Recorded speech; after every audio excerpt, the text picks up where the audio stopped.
Hey, Ryan Reynolds here for Mint Mobile. I first ditched big wireless and started using Mint Mobile way back in 2019. Back then, you could get premium wireless for only $15 a month. Today, Mint Mobile's premium wireless has gone up by... Okay, wow, that's it, zero. It's gone up $0 a month since 2019. That doesn't seem fiscally responsible to me, but again, you're welcome.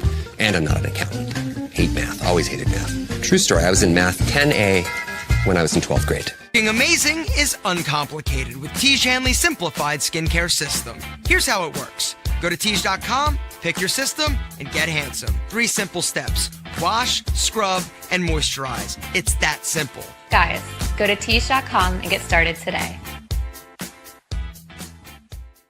To be a therapist, in my opinion, is one of the most humbling things ever. A platform like BetterHelp is very important because it allows access to affordable mental health care.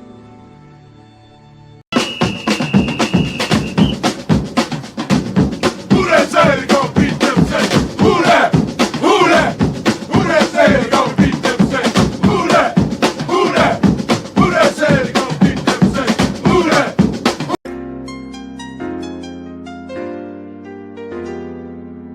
Yeah. Boogie like Vincent, I'm a who that. I'm a who that. Long as I'm living, I'm a who that. Lose or winning, I'm a who that. Sports coma, yeah, this is where we do that. Where we do that, where we do that, where we do that, where we do that, where we do that. Boogie like Vincent, I'm a who that. I'm a who that. Sports coma, this is where we do that. Where we do that. Welcome, welcome, welcome. Somebody please better help. Running this thing like elf. I thank God every day I'm not a felt. Go to YouTube live with Big Q and the guys. If you ain't ride or die, the bandwagon get flipped. Been marching in, that was way for the ring. I was yelling out your shame for the championship. Bucking on town, duck down. Falcons, pluck, get shut down. Panthers ain't much touchdown. The vision really belong to us now. So much hate on the Saints, you could probably tell. Ever since Bounty Gate hit the NFL, when things seem fishy and you probably smell the crooked referees on Roger Goodell. Yeah, Buggy like this and I'm a who that.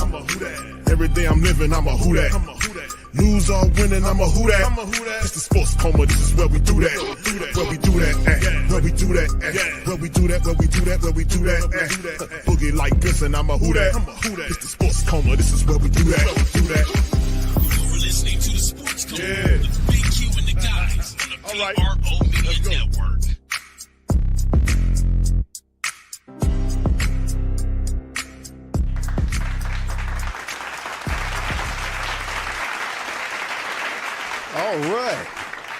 All right. Shout out to the mighty Who Dat Nation. Welcome, welcome, welcome. You're now rocking with the Sports Coma with Big Q and the guys, where we have intense, entertaining, educating, and enlightening sport talk from your favorite sports fam. What's poppin'? Shout out to the mighty Who Dat Nation. We up in this thing, Sports Coma, representing, man. Much love to you guys. Appreciate y'all for being in the live on this one, man. And straight off the bat, happy Father's Day. All right, round of applause for all the responsible dads and the guys that's trying to do it right. Shout out to you guys, man, for who you are and what you do, handling the business, being responsible, and much love to the fam. Appreciate y'all. Good to see all of y'all in the stream as well, and the queens, the kings, everybody. OG being a member for 12 months. Thank you, sir. Appreciate you. Thank you very much. Picking me up. Shout out to OG. All right, big ups to Kathleen as well. KB, shout out to the queens. Carla is in this thing. Good to see you. Bro, what's up, Bronze? Shout out to Bronze. Jones Jr., who that to your fam. Appreciate you as well. Good to see you, brother. Kai's in this thing as well. Much love to all of the fam, man. I appreciate y'all for showing up tonight, man. Give me a little bit of time. We'll talk some black and gold on this Sunday night. What's up, Backwoods? Shout out to Backwoods. What's up, Natasha? Shout out to Tasha in this thing as well. What's up, Desi? All the queens representing, baby. But how y'all doing? Chantel, how you doing, queen? Much love to my girls, the ladies out there doing it up. What's up, brother Scoob? What it do, pimpin'? Shout out to my brother Scoob as well. Good to see y'all in the chat. What's up, Jaden? Shout out to Jalen. Uncle Paulie is in this thing. What's happening, Uncle Paulie? How you doing, man? Hope you're doing all right. Trey, shout out to Trey, is in this thing as well. Much love, brother. Good to see you in the stream. Much love, man. All right, Poppy 504. Good to see you, Poppy 504. Thank you, sir. Much love. Y'all do me a service, man. Hit the like button, man. Let's get the likes up and the algorithm popping. What's up, Sonia? Shout out to Sonia. Is in this thing as well. Much love, man. Good to see y'all in the building, man. Listen, fam.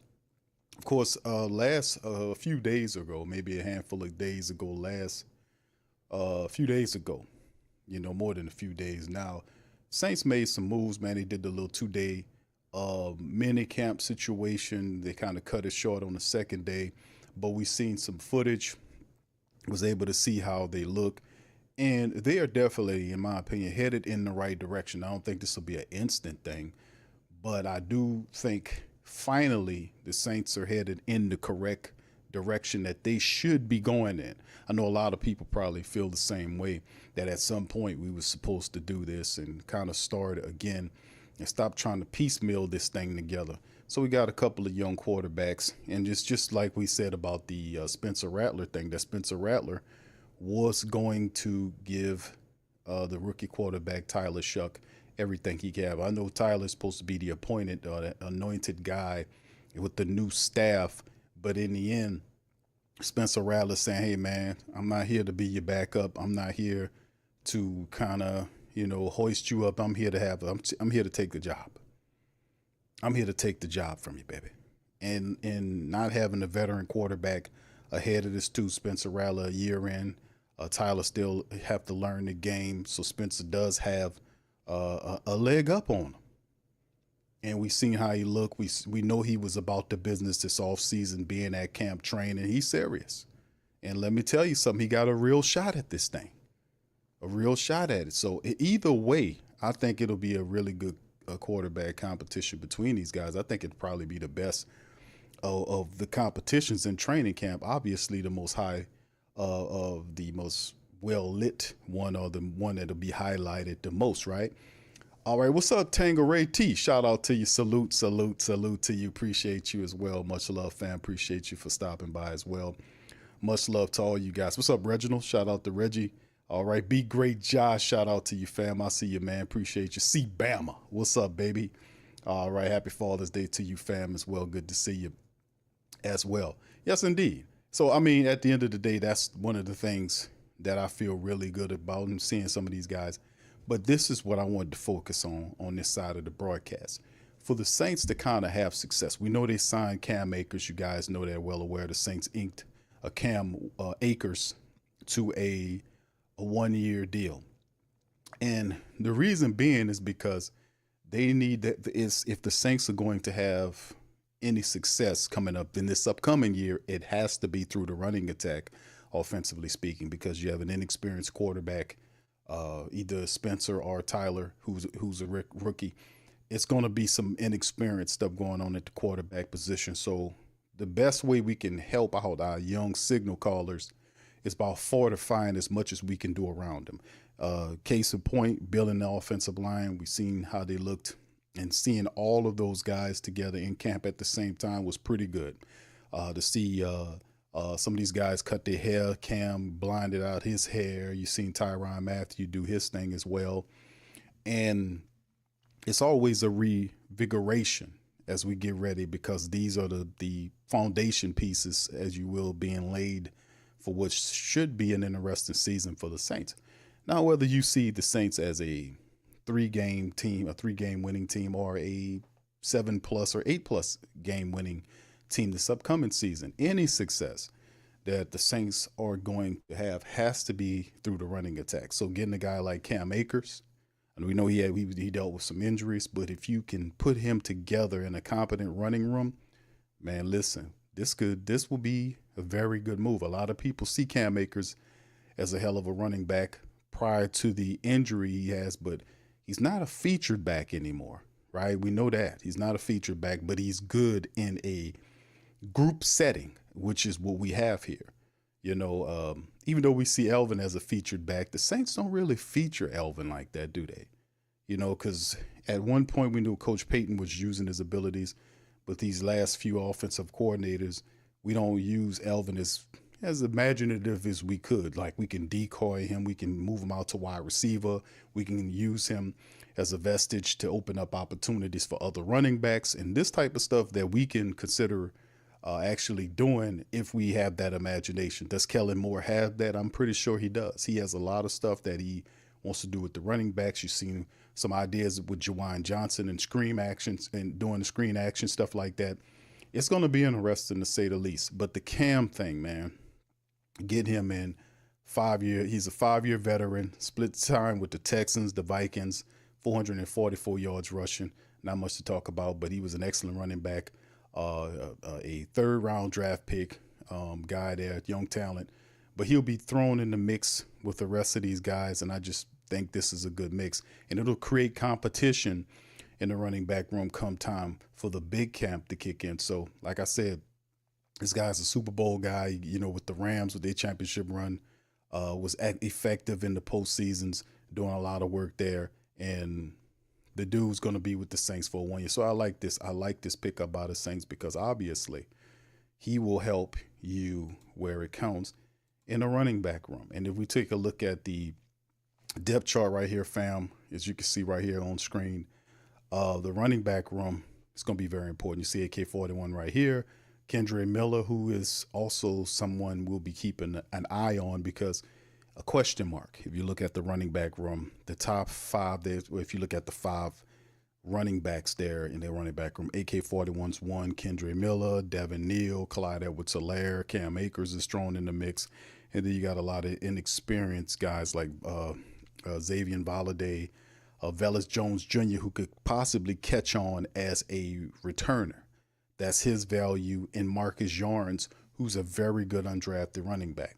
But when you got a loaded room like this, it's a positive because injuries at some point would impact your room and you'll see guys kind of fall off and then guys have to step it up.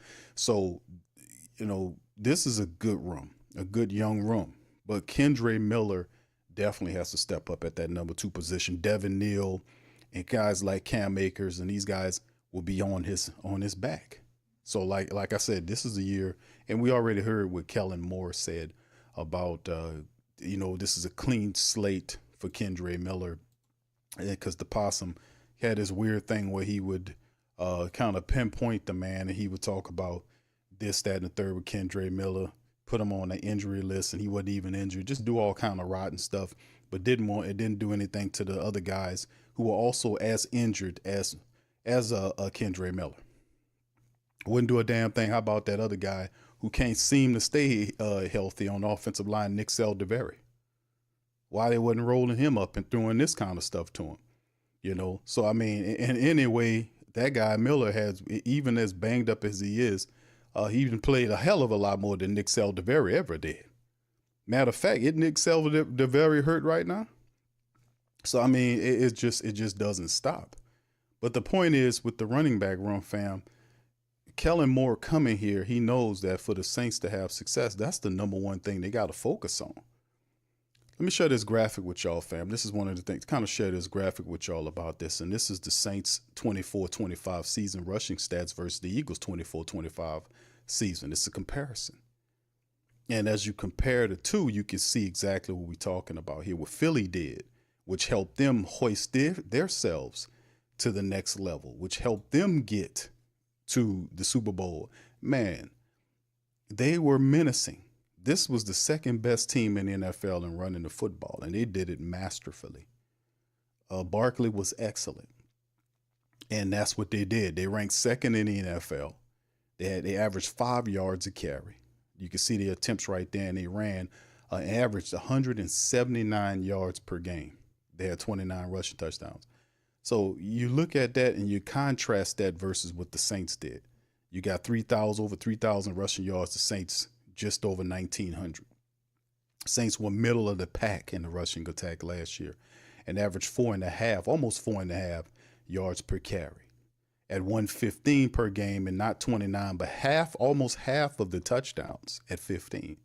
And the crazy part about it is, in some of these games last year, the Saints simply were one dimensional, and people say offensive line injuries, this type of thing, all this stuff. But they just couldn't move the ball. However you want to look at it, they could not run the football, and then they would have to create plays where the guy ran out. And me personally, I just thought that if the offensive lineman can't block, let me get rid of this guy and get somebody that can block. And my temperament is I have zero patience for offensive linemen that can't run block. I understand some of them struggle pass blocking or, blocking pass rushers, this type of stuff. I get that. But if you're an NFL offensive lineman, you're supposed to know how to run block. You're supposed to know how to put your hands on the guy in front of you and kindly, as rudely as you can, escort him to the ground, or to pancake land or whatever you got to do, or move him on out the way, whatever you got to do to get him on out there within the letter of the law. You remove him and open up area and space and opportunity for running backs behind you that's coming through there. That's my philosophy when it comes to that. And we just had too many of those. Even as backups, you're still supposed to know how to run. You're still supposed to be a mauler. You're still supposed to know what you're doing out there. And a lot of times those guys, their communication was bad. They didn't know who they was blocking. They were weak and sometimes stupid. Let's be honest. So in the end, it failed us. This can't happen this year if we are supposed to have sustained success in attempting to have a successful season. Now, the question is, can the Saints win more than 5 games? Wasn't it 5 games? Can they win more than 5 games? We don't have a terribly difficult conference that we play in. The NFC South is not terribly complicated. It's not. But smart football, and we've seen this before, and I'm not saying the Saints going to go from worst to first, but at the bottom line, if you don't shoot yourself in the foot, you create opportunities for your offense, and you go back to fundamentals, which is running the football and getting a mean temperament. So having a Kelvin Jones Jr. at left tackle, having a Tali Fuaga at right tackle, and Andrus competing with Dylan Runnels and a healthy McCoy and a upgraded Cesar Ruiz should help the Saints do that, along with fortification of offensive line. We've seen the Saints try out several different offensive linemen. None of them were big name people, not so much big name, but known people. A lot of these guys that we bring, these offensive linemen they were bringing here, were undrafted guys or guys that were you need, when you look at a picture of them, you just see, you ask for a picture and it's a Saints helmet or something. They had one guy was trying to look at tape on him, man, and all I could see is somebody stuck him up. A guy put a pistol on him and robbed him. I'm like, man, where the footage? But anyway, this is what we got going on right here. And as we can see, the comparison, the Eagles had a significantly stronger rushing offense than the Saints did in 24-25. The Eagles rank much higher in total rushing yards, second versus 14th, and a higher average yards per game. They also had more rushing touchdowns and a higher yards per average. And then, of course, you look at the individual performance, which was phenomenal. Saquon Barkley was just on another world. Over 2,000 rushing yards in the season. Alvin Kamara had 950 yards. So that's a big disparity. So Alvin Kamara has to have a Saquon Barkley type year with Kellen Moore there. It would be cool to see that because we've never seen that before from Alvin Kamara. And this is it's just totally awesome that he has the Saints rushing record, despite the fact that he never individually each season ran for 1,000 yards, 950. He was 50 short of 1,000, and we knew he wanted the 1,000 yards. But can this upcoming season be a year in which Alvin eclipses the 1,000 yards for the first time?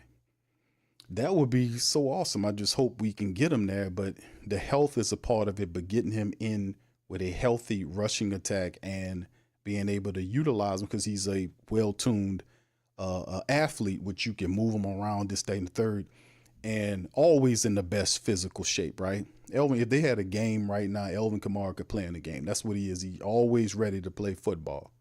He's top-notch, top shape, always in shape. So it's no issue with Alvin Kamara. He's going to be ready. He's ready right now. So being able to get him to the position where we maximize his abilities and be able to put a stable of running backs that complement what he does and keeps him in a rhythm and use him to get other people advantages or opportunities to get going as well, is going to be an interesting thing for Kellen Moore to do. So that's what it comes down. But also, let's finish up. The key difference is overall rushing production. The Eagles were a top-tier rushing team, while the Saints were a middle-of-the-pack team. Impact of the top running back, Barkley had a truly exceptional season for the Eagles, contributing to a large portion of their total rushing yards.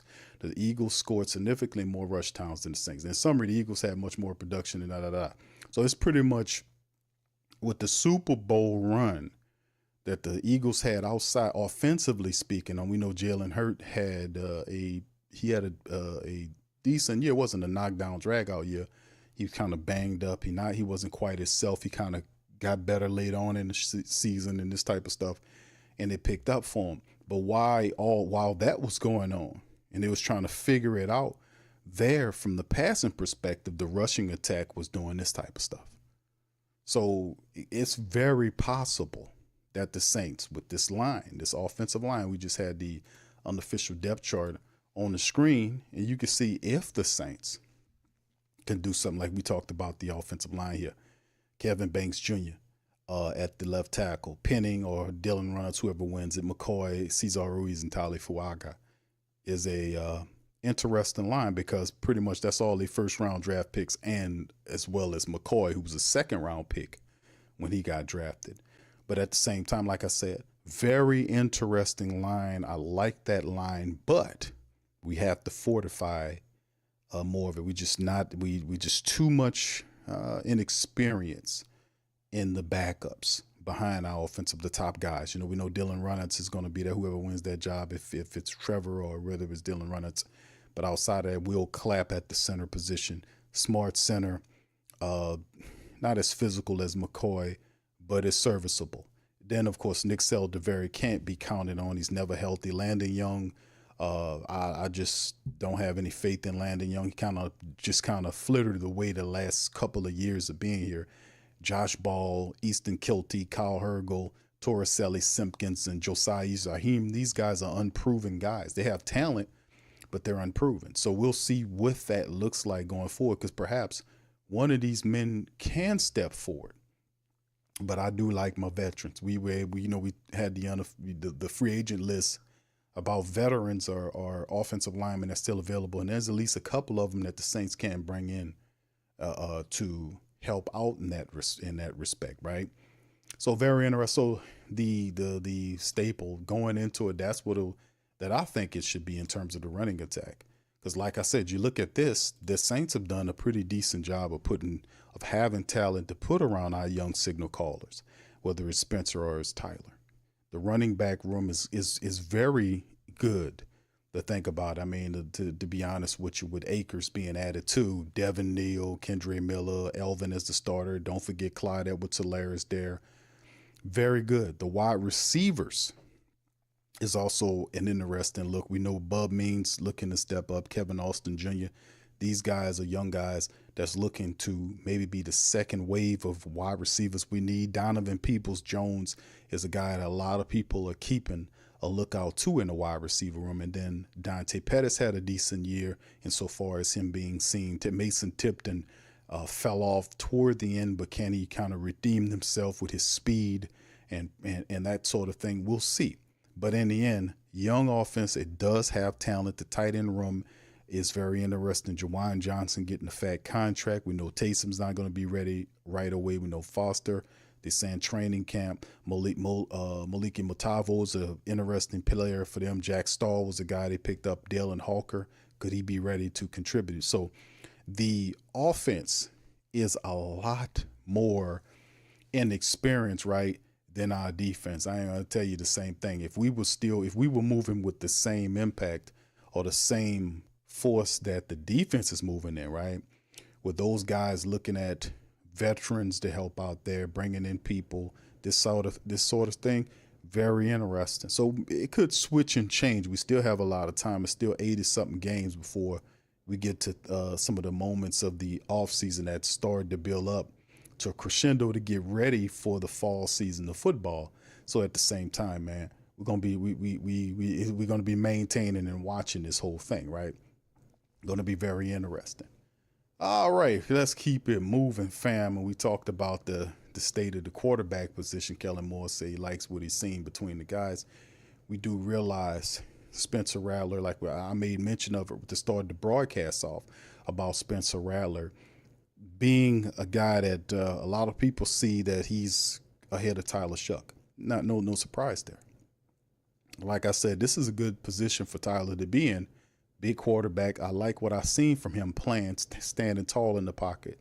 We seen as Who Dats, we accustomed to seeing smaller quarterbacks. Drew Brees was barely 6 feet tall. And some of these other guys we had. Now, of course, some of our veterans like Jameis was 6'3", this type of thing. But seeing a guy as tall as Tyler Shuck stand in the pocket at 6'5" and deliver the ball, and he got a good arm, this type of thing, is very encouraging. I do love his temperament. He got a good temperament. But Spencer Rattler is here to shake some stuff up. I'm just going to be honest with you. A lot of people, the new administration sees Tyler as the future right now because obviously his age and the grade where they drafted him at. But Spencer Rattler don't care about any of that. Spencer is coming and say, hey, man, listen, man, this is my opportunity and I'm going to take it. I'm not going to be like Jake Hayner. Hayner, this type of thing. And people seen him at first, and then he had opportunities last year, and it just didn't look good. And then next thing you know, he's now the third string quarterback, and by next year, he's going to be the no string quarterback because he ain't going to be on the team. So, I mean, it's just one of those things you got to watch out for, man. When you get your opportunity, to shoot your shot, you take it. You take it, baby. Don't be hesitant about it. So Kellen Moore is in a good place with some of these young quarterbacks, man, to be quite honest with you. You kind of delve into it, and this is shout out to NOLA.com. They did a little assessment and breakdown on what they thought in their process of thinking, dealing with what we just seen over the last couple of days of the minicamp. Their top assessment was the structure, tempo, drill work of practice have all looked different from recent years. The framework of the offense and defensive schemes completely new, which is also something that we talked about as well. And the nuance of having because we've had the 43 system for a while. We kind of flirted with the 34 system where the previous coach would say, we want to shift into a 3-4, but that never truly materialized. It was always, it wasn't even the 43 system, it was the modified nickel look. And it'll be it's a similar system of 34 defense, and I'm pretty sure there has some modulation to what he's going to do as well. We're going to see that because we've seen what he did when he ran the San Diego stuff.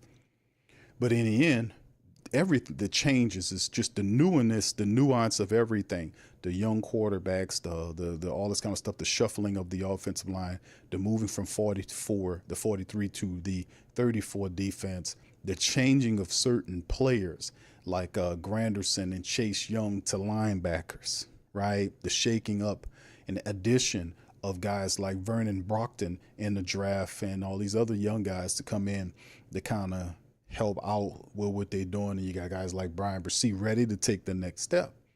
So the 34 look, if you think about it and break it down, it does highlight a lot of these abilities of the Saints defensive players that they drafted, because these guys have the ability to play multiple positions as well as they have the skill set, the speed and aggression of what you would need to play in a 34 defense. So these are big guys as 300 pounders, but they don't move like 300 pounders. They move like they're 260 pounds or something like that. They move very well for 300 pounders. And that's what you need for that. Vernon Brockton has that skill set. We know we've seen it with Brian Bresee.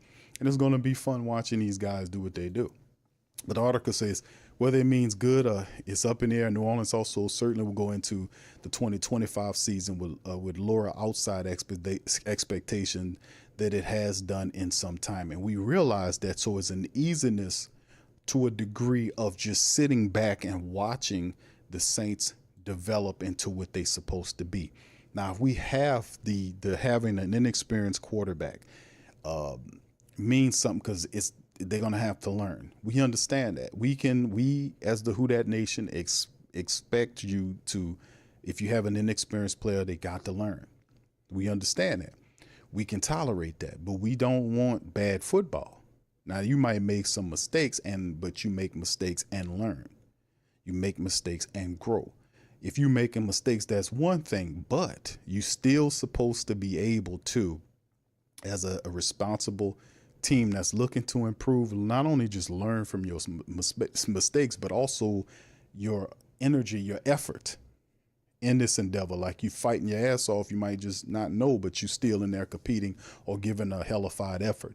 If we could tolerate that, this path, I knew it was time. We realized that you can't continue to just win forever or whatever the case may be. You got to be realistic in your approach. And I think organically what happened here was things fell where they were supposed to fail, not because of planning, because the way it just was a unique cycle of events that happened with the veteran quarterback getting out the way, getting these young guys an opportunity to play. And the Saints are saying, you know what, in the new regime saying, let's rock with these young guys and see what they can do, because we can get this straight this way. Pressure's off to a degree. Let's go ahead on and press on them, see what we can get out of them. But in this one, it says, but this isn't change for change's sake. The early reviews are overwhelmingly positive. Even the new sports science staff held by Ted Rath has earned praise from the team, which is a big thing. We talk about the health of the Saints and what they need to do in terms of fixing that. Hopefully that can fly toward the Pelican side of things, right? Arm talent isn't a problem. The Saints will have a new starting quarterback in 2025, which frankly is a big reason expectations are lower league-wide. We spent plenty of time going through the lack of experience at the position, but here's a refresher. The 4 quarterbacks have started a total of 7 games, winning 0, and a combined 5 touchdown passes and 6 picks. They're not proven, but based on what we saw this summer, whoever wins the competition won't lack for throwing talent. Absolutely not. There's not a takeaway from the 7-on-7 drills, but pure throwing ability is one of the few things that is translatable. And both rookie Tyler Shuck and 2024 fifth rounder Spencer Rattler have displayed some tantalizing throws as well. Shuck's arm strength has popped several times when he's made tough throws to the sideline that require a quarterback to drive the ball and beat the defender to the spot. They're some of the most difficult plays for an NFL quarterback to make, and if he wins the job, Moore should feel comfortable letting his rookie attack the entire field. Rattler's strong suits as a thrower look different from Tyler's, but they're still impressive. He's shown a willingness to rip the ball over the middle while also being able to layer second-level throws, and that's something that we've seen Spencer Rattler got better at, right? That's something that he knew had to be, because if you're in an NFL and you know from a standpoint of playing in college versus the NFL, the biggest thing that they talk about is the speed of the game, how fast the closing speed is on these defenders.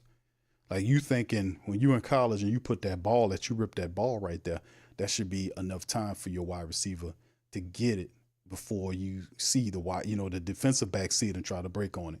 In the NFL, it's totally different. That wouldn't work in the end. It won't work in college. So that they have to get used to that understanding that guys are a lot faster and smarter in the pros, and sometimes that gets you in trouble. All right, so let's keep it going, man, on this thing here. Let's keep it pressing. Shout out to y'all. Y'all hit the like button for me. All right, what we've learned. A 2-man race at the QB position. Carr announced his retirement. Moore stood behind the microphone and announced his intentions to have his 3 young quarterbacks compete for the starting job in training camp, including third-year player Jake Haener. Maybe that's still in the cards, but an oblique injury prevented Haener from competing in organized team activities.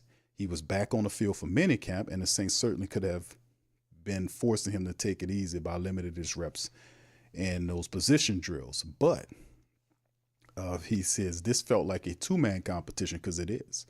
Shuck and Rattler have the jump, and nothing that has happened since has changed that. Even when Haener's ready to fully compete, he will feel well behind the other 2, and because he really doesn't. And we know that Kellen Moore is going to say that. It's an open quarterback battle, but for people that knows unless it changes between Spencer and Tyler, being that somebody gets, God forbid, injured or something like that, which would allow the third quarterback into the competition. Right now, it's a 2-man thing. We knew that. So it does feel, it says Shuck would have seemed to have the edge simply because he was drafted 40th overall by his coaching staff, but Rattler has shown some nice traits in the limited work the quarterbacks have done so far. Now, we've heard that. I also heard that people think that Rattler is ahead of Tyler Shuck. The mere mention of the fact that he was drafted 40th overall is not going to get you the job. Now, we know they will want it to play out that way because it would make the current administration look smart that the guy that they picked in the second round at 40th is ready to go, that he won the competition outright, this type of thing.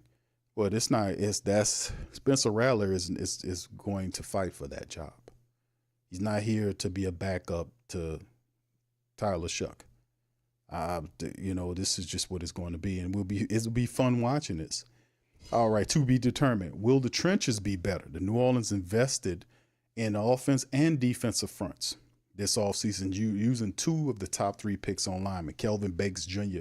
at number 9, Vernon Brockton at number 71, and then trading for nose tackle Devon Gulcho and committing big money to bring back edge rusher Chase Young. Will that be enough to turn things around in 2025? Way too soon to tell. 0 competitive periods pitting the offense and defensive lines against each other, and Moore has reiterated throughout the summer that it's hard to get a read on where the lines are without full contact. The Saints should be improved on both sides of the ball, but right tackle Tali Fuaga and left guard Penning are probably at their more natural positions. And if Banks hits, the Saints should improve a 1-5 or 1-5 on offensive line. Gotcha should fortify a defensive interior that was awful against the run last year, and Young and Carl Grandison might unlock new production as stand-up rushers in the defensive coordinator Brandon Staley's scheme. Time will tell whether he improve in practice.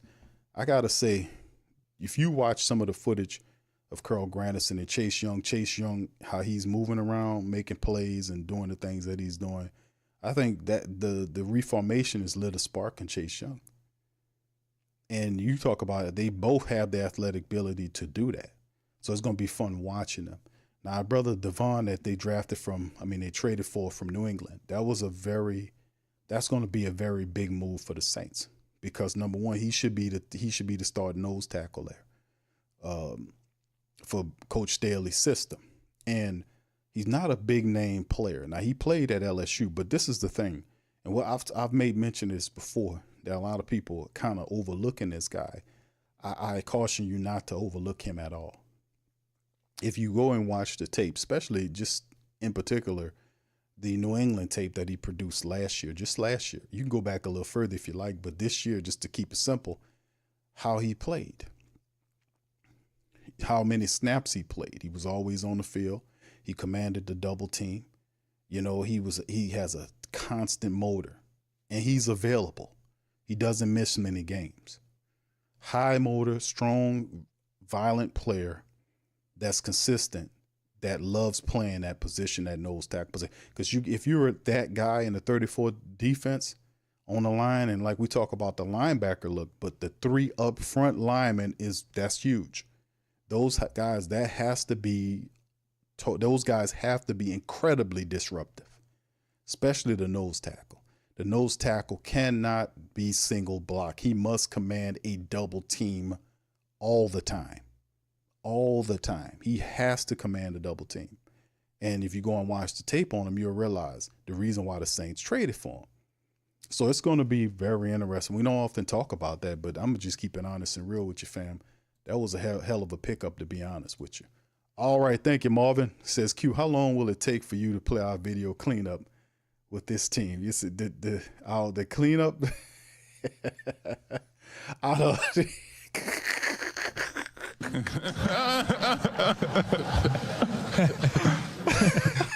I don't know, Marvin. Hell, we don't have to wait for the team to be bad to play it, man. We can play it right now. Call me Santa friend, but I'm the cleanup man. The cleanup man. He'll sweep your girlfriend off her feet. The reason I know so much about him is because he's moved up an old girl of mine. Swept her right off her feet and into the jag.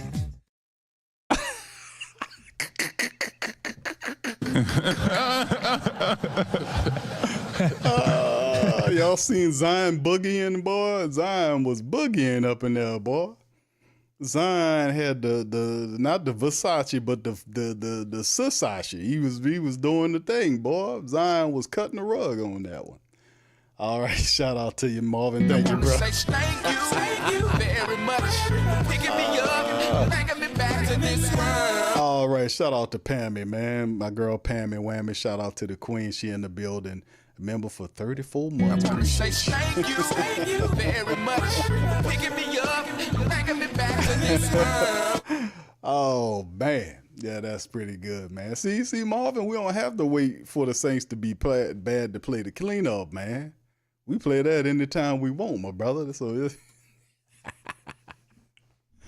oh man. All right, so anyway, fam, let's get back to the article right here. That they talk about additional pieces right here. The Saints have approximately $29 million in cap space. The number will dip slightly when Tyler Shuck signs his rookie contract, but it still gives New Orleans plenty of room to operate if they want to have some veteran additions. The team is interested in upgrading parts of its roster, as evidenced by some of the visits they recently set up with free agents such as Gabe Davis, cornerback Ashanti Samuel. They just signed running back Cam Akers on Friday.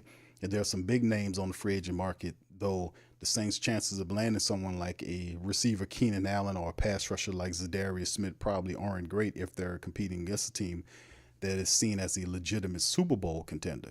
It seems more likely the Saints will try to find buy a low player or two to give them a chance to reset the market next year without eating too much cap space. The Saints could roll it into 2026. So just to address some of that, the Gabe Davis thing, letting you know, the Akers signing to fortify the running back room is big because the Saints will have to lean on the running attack. That's why the Cam Akers thing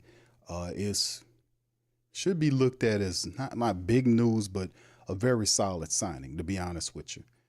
He's not a feature back, but in confab with the Kamara, Kendre, Devin Neal, Clyde Edwards-Helaire could make a very good running room. And based on it in the imagination of Kellen Moore, which he has a young, innovative mind, offensively speaking, you could use these backs, because if you look at the running backs that they have in the running back room, those guys are not just, regular backs. You can use them in different ways in your offense.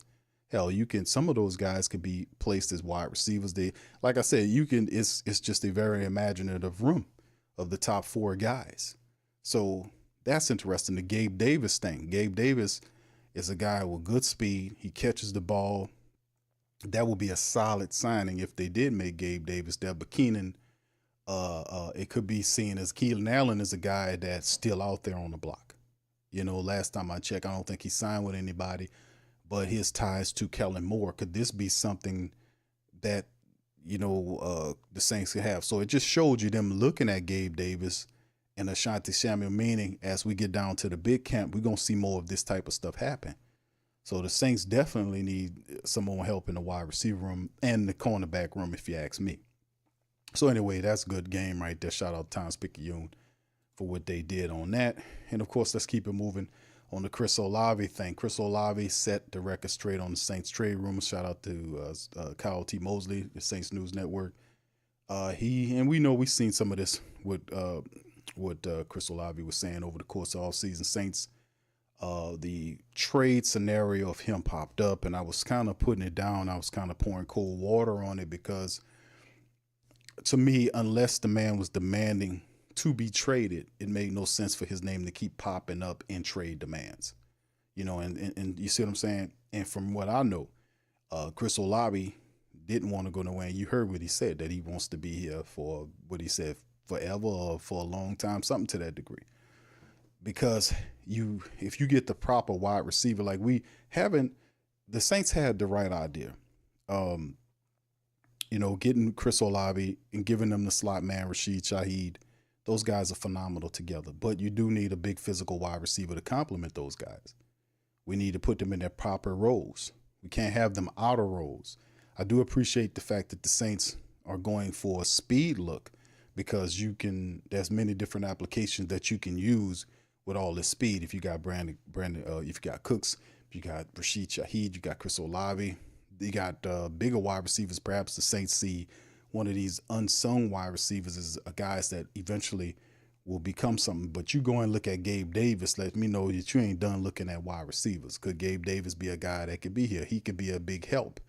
How about Keenan or whatever? There are others out there, but we're going to see what they're doing. But as far as Olave is concerned, we take a look at his numbers. He shouldn't go nowhere.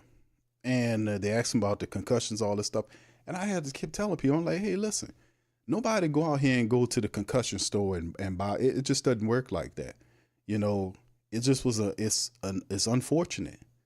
But guys hitting him in his helmet, the one where the ball sailed and he got put on the stretcher when he went for the ball, that's just a learning lesson. Now you know when you see safeties in the area and that ball's thrown out, you got 3 safeties, and let that ball go, man. Let it go. You know, don't put yourself, and I'm pretty sure he learned the lesson to let that go. But the concussion thing, you can't help that. You can't, none of them can. And it's not just Chris Olave, but there players at every position get concussions. Hell, the damn kickers get concussions sometimes. Everybody gets concussed if you hit them in the helmet the right way. So it, you know, in terms of the health staff, they would have to do them the right way and say, okay, we got to shut you down, this type of thing. But how do you stop the concussion? How you stop players from getting concussed if a guy gonna hit another guy in the helmet? Sometimes you inadvertently catch the ball and dip your head down and the guy right into the helmet of another guy. Some guys looking for it, some guys aren't.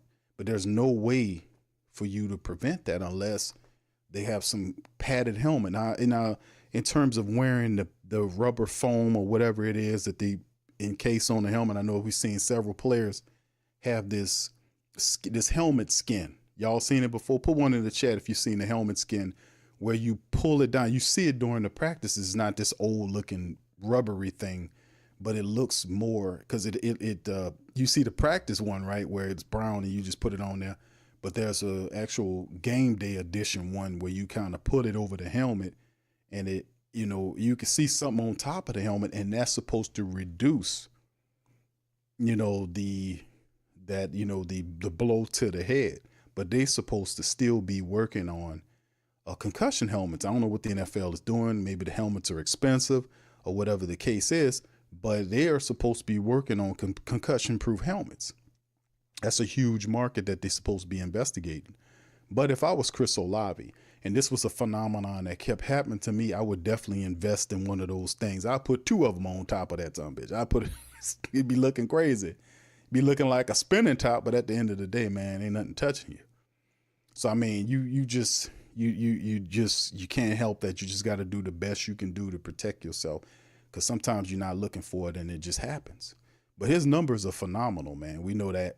Without that, man, I think he's been their best wide receiver since they've been here outside of having with Michael Thomas when he was doing this thing before he started repeatedly getting hurt, right? Repetitiously getting hurt. But this is what they were saying about him as some wild speculation about the possibility of moving Olave this offseason made no sense. He's talented, but coming off a season in which he played 8 games. Why trade him when his value would technically be at this lowest? Plus, why trade your young playmaking option? The only way you trade him if the guy's a locker room cancer, right? Or he simply doesn't want to be here and he wants out. Then you, of course, find the proper place to send him in something to get back for the player. That's not Chris Olave. We've not had any problems off field from Chris Olave except for the time he was caught speeding. He got arrested for speeding. And that was because of a couple of years ago when he got into it with Derek Carr and all this craziness was going on with Dennis Allen. And players was just acting out over frustration because they're used to winning and they're just not winning. It's not even being an outlet for them to be able to kind of vent off, so to speak.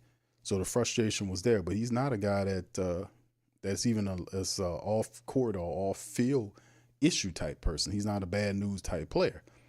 Olave's, he says, on being involved in trades, it's all rumors, man. Everybody trying to have something for clicks. I love it here, man. I love the front office. I love my coaches. I'm excited to be here, and I want to be here forever, right? This is where I want to be. This is what he says, forever. Who talks like that? Man want to be a Saint.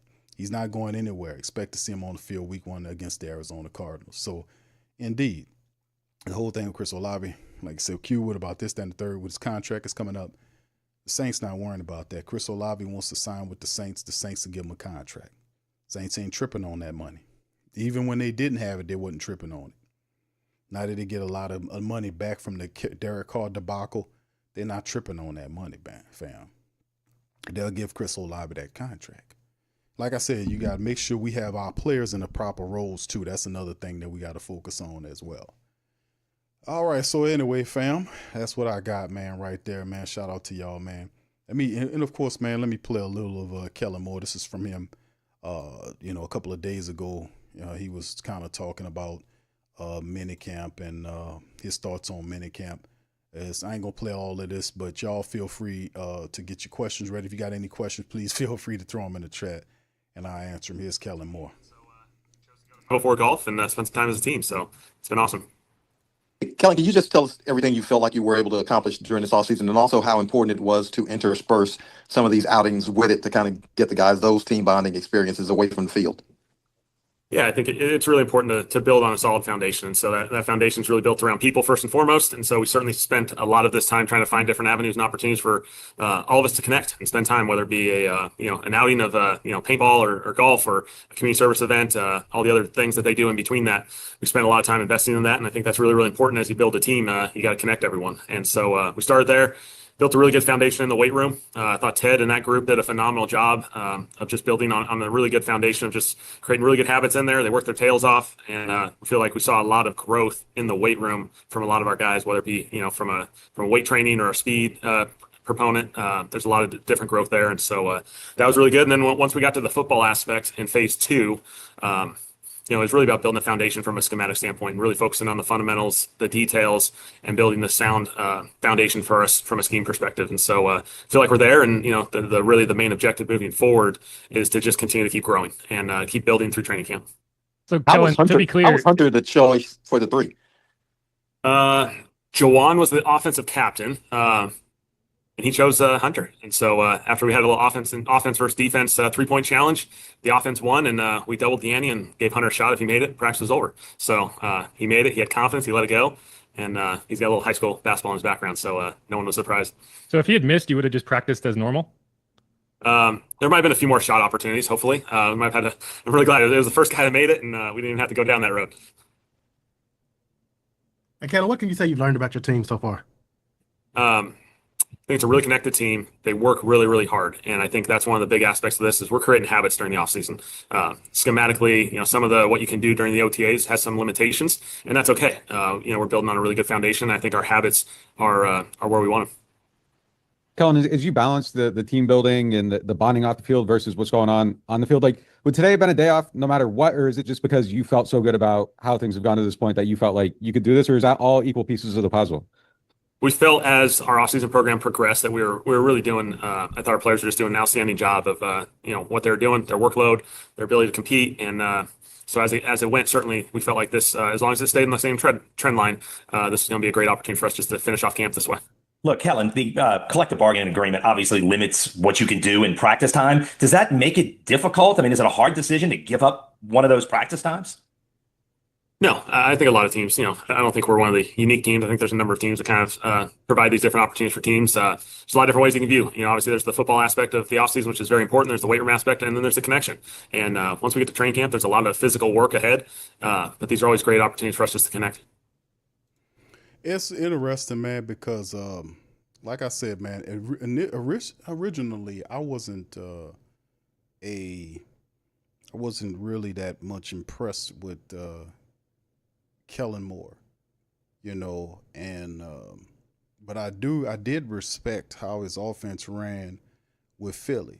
I do realize that the things that I wanted the Saints to do in terms of like just being one of those teams that run that football, like Philly ran the hell out of the ball. Not only did they run the ball, they dominated teams with the run. They dominated teams. Of course, Barkley had the 2,000 plus yards. But that offensive line, if y'all go back and remember watching some of the Philly games, that offensive line just decimated the defensive lines of whoever they were playing. Those big offensive linemen were literally just pushing and pancaking and throwing and all this kind of stuff. They just flattened many of the defensive lines they played. And when they got going, it was unbelievable. The really interesting part is the Saints have the horses to pull it off. The front five guys are intriguing. The Trevor Penning is the question mark. We know y'all heard my thought process on Cesar Ruiz. I think Cesar Ruiz should be a lot better than what he is. So maybe the offensive line coach we have here can finally get him to that level. So I think he should be at least a level or two better than what he is currently. He should be on the line of being a Pro Bowl guard for the Saints. That's how good he should be. But Penning is a guy the Saints had tried at left and right. Now he at guard now, and this is it for him. He has to figure it out and make it work. He'll be competing with Dylan Runnels to figure it out. So that's going to be another interesting part about it as well. About who wins that little battle between Runnels and Trevor Penning. That'll be interesting. But in the end, having that running attack and having a guy like Alvin Kamara and finally, and it's a big if. The if is Kendre Miller, right? We know Kendre Miller. We've seen it in minute example, right? We've seen what he did late, not last year, but the year before that, late in the year, when he was running the ball, and it didn't seem like a lot of the running backs was getting traction. But when they put Kendre Miller in there, one of his gifts was to make the first tackler miss. He got a mean step, that off step that makes the first tackler miss and for him to get to the second guy. And he does that really well. But we haven't seen enough from him. We've seen him in college, what he was able to do, but we need to see that this year. We need to see a souped-up Kendre Miller. Could you imagine if he is, he plays half of what we think the potential that he can live up to be in concert with Alvin Kamara? Like that's that north-south back. And even if the Saints can't count on Kendre Miller, there's Devin Neal there who can do that. He's not as big as Kendre Miller, but he can run inside, outside. He has speed. He can catch the ball out the backfield. The guy's a winner. And plus, Clyde Edwards-Helaire has versatility to his game. So the Saints respectfully and confidently operate a multi-running back room where they be able to cycle these guys in and out to the offense and be able to keep the running attack going like we would need it to be and not put all of the pressure on top of the young signal callers. Could they do that? Be interesting to find out, man. And like I said, this is a rookie head coach right here. This is his first go at it. So we know he got he got inexperienced quarterbacks here. So it's not going to be easy right away. Now, we've seen, like in recent memory, coaches come in and the team is the proper fit. They do what they're supposed to do. The identity of the team meshes instantaneously, and then they just take off. We've seen that happen before. Is that going to be the Saints? There's no way to know for certain until we start going through that. What's up, Black Major? Shout out to y'all, man. Good to see y'all in the chat as well. Big Ups fan. What's up, Tasha? Shout out to Tasha and happy Father's Day to all the kings and queens out there. I see y'all out there. Much love, man. I had to talk at y'all today. All right. Much love. Let's hear a little bit for him, and I answer some questions after. How would you evaluate the quarterback competition so far now that you've had the OTAs and minicamp to evaluate it? Yeah, I like where those guys are heading. A lot of the quarterback process during the OTA phase, I think, is really focused on their command and their control, their ability to call the play, take control at the line of scrimmage. I thought all those guys get a check there. They did a really good job. You see them make the throws that you need to make. They certainly made those plays, and I think their preparation has been really good. And so obviously the execution, just the consistency, is going to be the big aspect as we continue to grow this thing. But I think you really feel really good about where all these guys are at. Kellen, have you given any more thought as to how you want training camp structured? And if y'all went to California outside of joint practices, like how long y'all would want to go? Yes. So we'll start obviously in New Orleans, in Metairie, specifically at our facility. And so we're really excited about that. We'll be, home. We'll get into that routine. It'll be really, really good. We will go to California, kind of tied around our Chargers preseason game. And so we'll be there August 6th through August 15th for for a small window. Just I think I think more importantly, it's a really good opportunity for us just to change. Put the guys in a little bit of a different environment. Those guys will spend a lot of time together naturally when you kind of go on a longer road trip, and so we feel like that's a great opportunity for our team to continue to connect. We'll change the environment, and then after that game, we'll be back for 2 preseason games and more practices back here in Louisiana. So we feel great about the opportunity that's going to provide. Yeah, and like I said, man, this is going to be a little different for us this year. Like I'm not expecting the Saints to, I picked them to win a bunch of games, because it's not rocket science to me. Like for instance, I mean, I don't think the recipe will be completed, but I see what he's doing. Building alliance. That's the first thing we talked about when the man first took the job. I'm like, you look at the statistics, study the film. The Saints lines weren't consistent. We had good play the first couple of weeks, and then it fell apart. We had bad depth behind it. The offensive line was the depth, the drop off in talent from the starters to the backups was so bad, man. And like I said, most of these guys, they weren't even prepared. They didn't even look like they practiced. They didn't know the plays. They were confused. And it's just all the practicing supposed to cut a lot of that out to a great degree. But, when you had the older guys there and you're operating with the window, then you obviously thinking, okay, the Saints have to seize on the window. And we ain't just come up with this in the field somewhere hyperventilating. This was something that the team and the ownership told you. And particularly Mickey Loomis was saying, we're going to do this and that. So they were letting all of this out. So the pressure was on for the Saints to turn whatever they were doing into playoffs, because they ain't been in the playoffs for 4 damn years. You had all these old players, so we're not paying old players to not miss the playoffs. You're having these old ass players here because you're trying to compete. You're supposed to be winning NFC South, this type of stuff. It's not the same feel now. Now we expect them to still win and be competitive, but at the same time, rookie head coach, young signal callers, we know it'll be a process. But that does not mean that it's supposed to be a bunch of bad football, The effort is everything. Yeah, Gundam Cleanup Man, it's an actual song. It's by Willie D. Willie D used to be the ghetto boy, Willie D. If you put in YouTube or put in Google, Willie D Cleanup Man, it should pop up. It should pop up. It's a very funny video, man. It's very funny to me, to go back and watch it. All right, what's up, Randy? Shout out, says, did you see the Cambosis? And yes, I watched that fight. Yes, I did, bro. And I was very impressed with Richardson Hitchens. He decimated George Cambosis. Ferocious Cambosis, they call him, but nothing was ferocious. He took all of the fight out of him. Then he called out Devin Haney and then Teofimo Lopez, all this kind of stuff. Very good fight. Hitchens is a good fighter. Looking forward for him having much better fights. It was a really good fight, bro. All right, appreciate you. All right, yeah.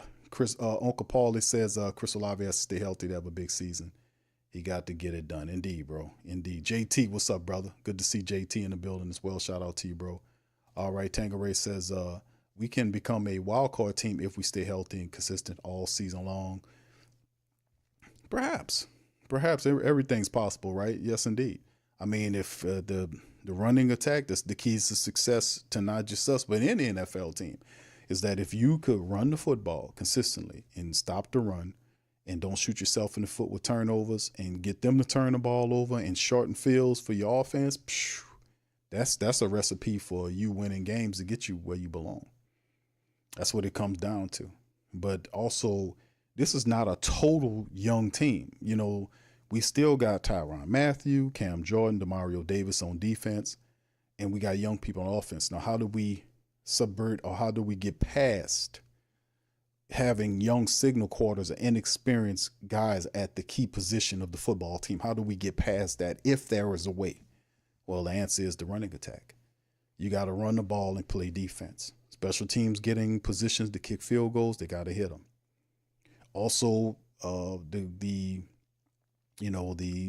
long game insofar as the punting situation, which that was interesting, that undrafted punter that we picked up out of Alabama is probably going to win the job over that Australian man. What's his name? He's probably going to end up winning the job.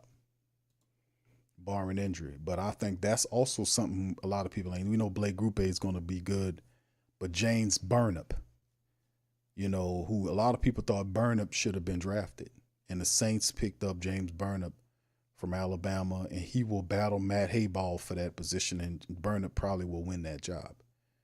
I mean, it's just the guy with his punt situation. That's like best in all of college last year. In the country last year, he was punting the ball. Incredible hang time on the punts. They can't even return the damn thing because the special, the coverage teams get to the returner so quick. Ain't nothing he can do with it. He's good at directional punting. That's huge for the Saints. So you have Group A, you could have potentially James Burnip. And then you look at the defense with the veterans. You have the Cams and the DeMarios, the Tyrann Mathieu, the Justin Fields. I mean, not Justin Fields, Justin Reeds. Those guys on defense help big time, right? So we looking at that and we're saying we run the ball, veterans on defense, right? In the money spots, solid special teams, Saints could win some games. So the onus is really offensive, right? We just looking at the inexperience of the quarterback position. But if you look at the team, the Saints have veterans where they belong. They have them in the wide receiver room. They got them in the tight end room. They got them on the offensive line. You got one rookie, which is Kelvin Banks Jr., and Tolly's in his second year. But, I think Banks Jr. will be fine. But outside of that, look at the running back room. Solid guys in there, solid guys in the tight end positions, wide receivers there. You're going to add another wide receiver like you added a running back. You should add some more offensive linemen, some veterans before the big camp starts. You'll have, those type of guys. So like what I'm saying is that's the only way you get around it, right? Running the ball, and then, of course, not shooting yourself in the foot with turnovers. That's also another thing we can't do. All right, yes. Zion, what's up? Zion says, look at the O-line on that Saquon run. It gets forgotten, but they open. Yeah, I know. That's what I was looking. You're right, bro. That offensive line for the Philadelphia Eagles that Kellen Moore ran, and he got TJ Pagnetti, who's the run game coordinator. And if you're a coach that's got it up here, you small, you got up here, that you can't rely on those inexperienced signal callers. You got to rely every bit on your running attack. So bringing in and signing Cam Akers, and he plays with Alvin Kamara and Kendre Miller and Devin Neal and Clyde Edwards-Helaire and all these other guys. Man, listen, you got to fortify the line. You got to get back to business. You got to get into the play action. And this could be this could be the biggest season Alvin Kamara's ever had as a runner. This man on the screen probably could possibly do what we didn't see the previous guy do, is unlock Alvin Kamara in a way where his running put him becoming like having that 1,500 yard rushing season with, the scrimmage yards off the chain, a rushing attack, multiple double-digit rushing touchdowns. Could Kellen Moore unlock Alvin Kamara in a way where we see the running back? We seen what he do in his scrimmage situation where you can, the running and the passing. But in terms of the running aspect of just being a running back, could this guy unlock him? This could be huge for Alvin Kamara. If I was Alvin Kamara, I'd be very excited about the potential of what Kellen Moore has in store, right? What's up, Tuck? Shout out to Tuck. Big ups to you. Good to see you, Tuck. Much love. Appreciate you for being in the building. All right. Shout out to the fam, man. All right. We got the questions there. Yeah, Pam said the trenches are so important. Indeed, we got to do some stuff here. Yeah, so I mean, like I said, man, at the end of the day, we're gonna be all right. Sis, then we can be a wild card team, stay healthy, health's a part of it, but still in all, I think you can't truly count on that, right? Because we've seen what the Saints look like the last 4 seasons, because every year they seem to get hurt some form of fashion. So the only insurance policy you have to protect against injury is having a deep depth chart, fortifying the offensive line, because, hey, listen, we can't play with this line this year. The line has to run block. So we can't have inexperienced guys backing up the starters. We got to have some veterans in there to know what they got to do, or if the young players are going to be there, they got to be able to be about the business.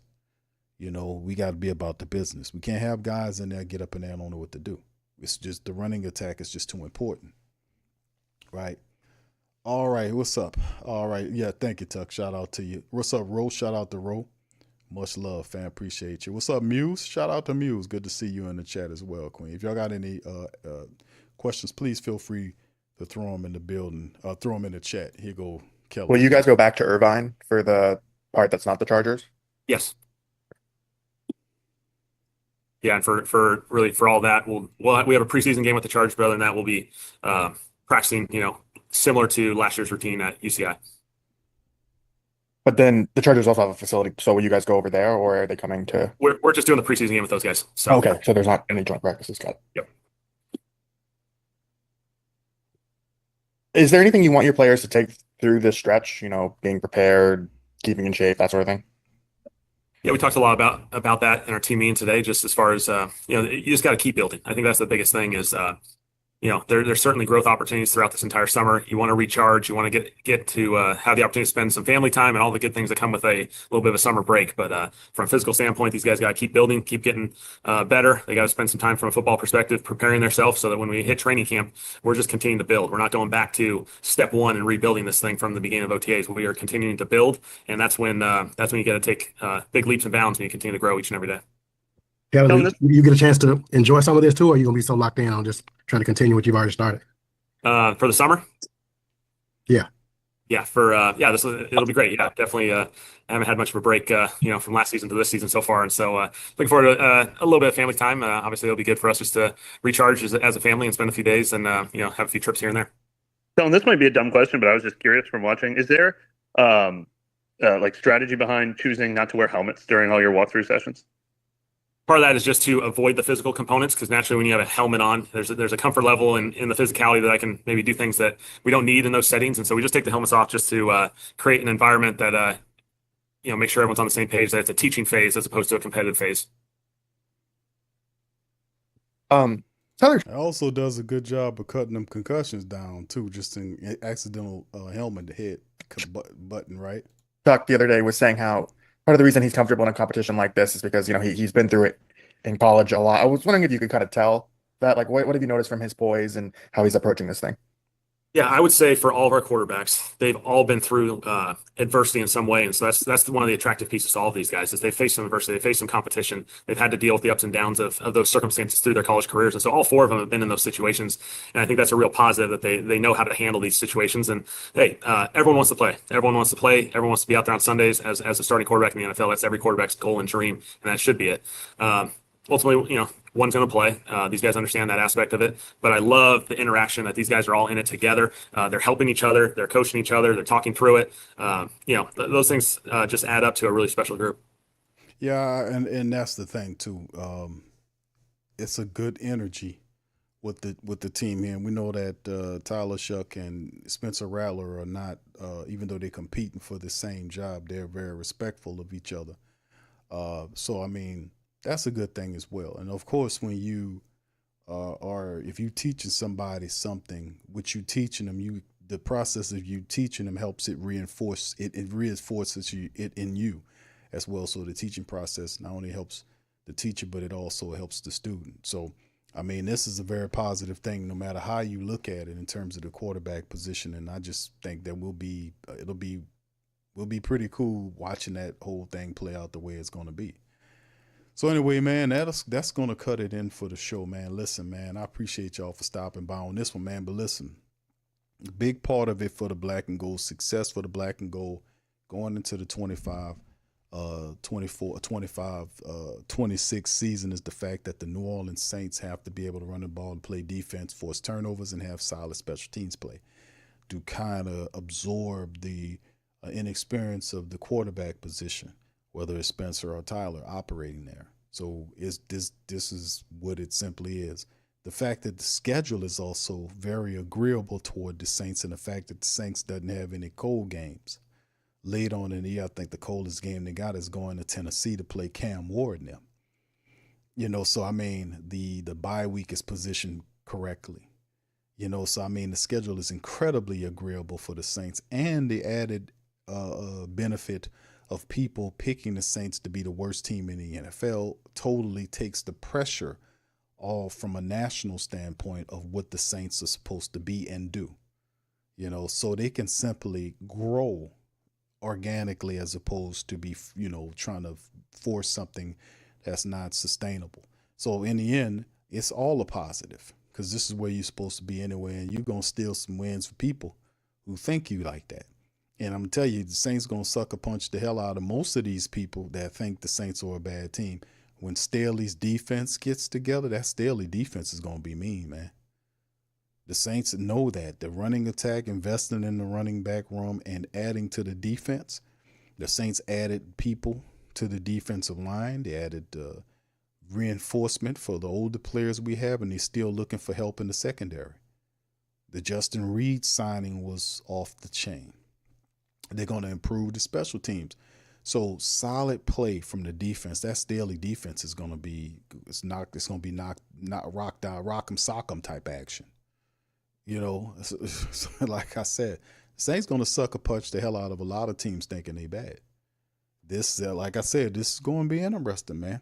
But it's going to be a very laid back season in terms of the Saints, man. So, man, we're going to sit here and watch it go, right? All right, so anyway, with that being said, I'm going to get out on that. Listen, first and foremost, one more time, I'd like to give a shout-out to all. What's up, Cap, man? And shout-out to you, fam. It says, Kellen giving away the sauce. Be careful, you know. It's a copycat league. Yeah, even though they know, you got to still be able to stop them. Like some people know, you can know what I'm going to do. If I say I'm going to run over there, you still got to stop me. And knowing what I'm doing is what I'm going to do is half the battle, right? The other half is, you know, even though you know you're going to run over there or throw over there, you still got to be able to stop me from doing it. So anyway, one more time, I'm going to give a round of applause to all of our people out there. Happy Father's Day. Salute.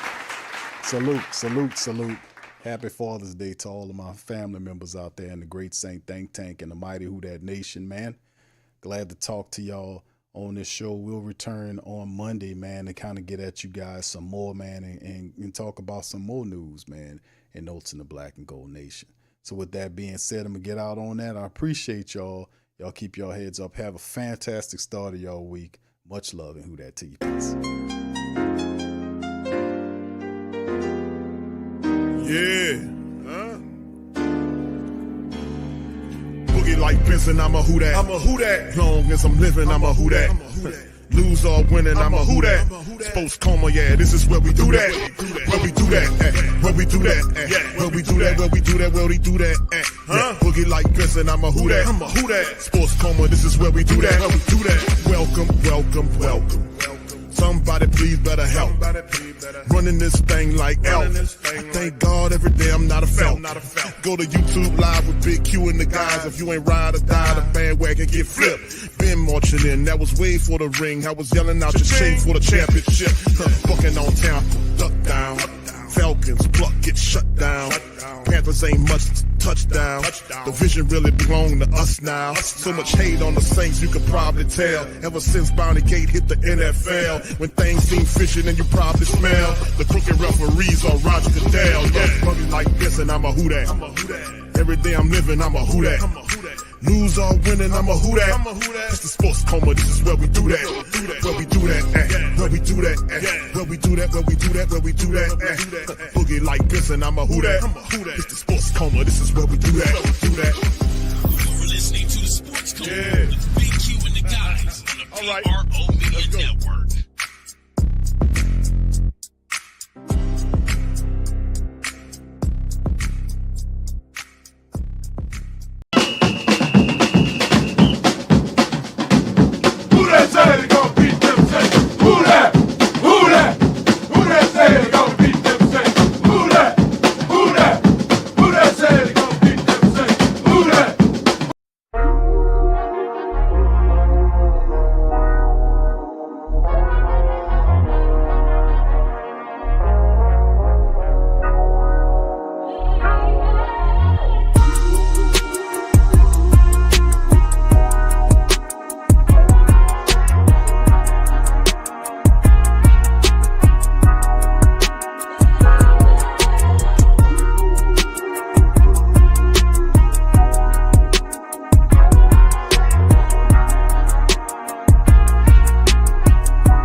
TheWhoThatDaily.com. That's right, TheWhoThatDaily.com. Your one-stop shop for everything New Orleans Saints, New Orleans Pelicans, LSU Tigers, even the top flight boxing news. So if you're a Who Dat and you're looking for a place to stay up on your team, TheWhoThatDaily.com is your site. TheWhoThatDaily.com for the sport Who Dat in all of us.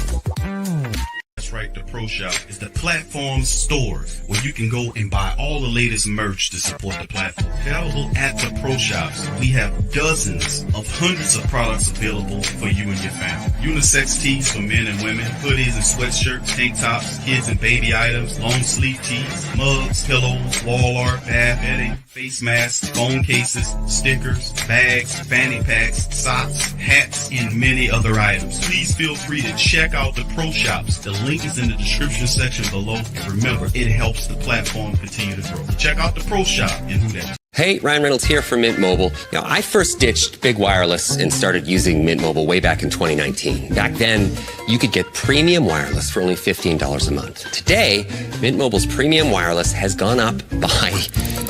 Okay, wow, that's it, zero. It's gone up $0 a month since 2019. That doesn't seem fiscally responsible to me, but again, you're welcome. And I'm not an accountant. Hate math, always hated math. True story, I was in math 10A when I was in 12th grade. Being amazing is uncomplicated with Tiege Hanley's simplified skincare system. Here's how it works. Go to Tiege.com, pick your system, and get handsome. 3 simple steps. Wash, scrub, and moisturize. It's that simple. Guys, go to Tiege.com and get started today. To be a therapist, in my opinion, is one of the most humbling things ever. A platform like BetterHelp is very important because it allows access to affordable mental health care.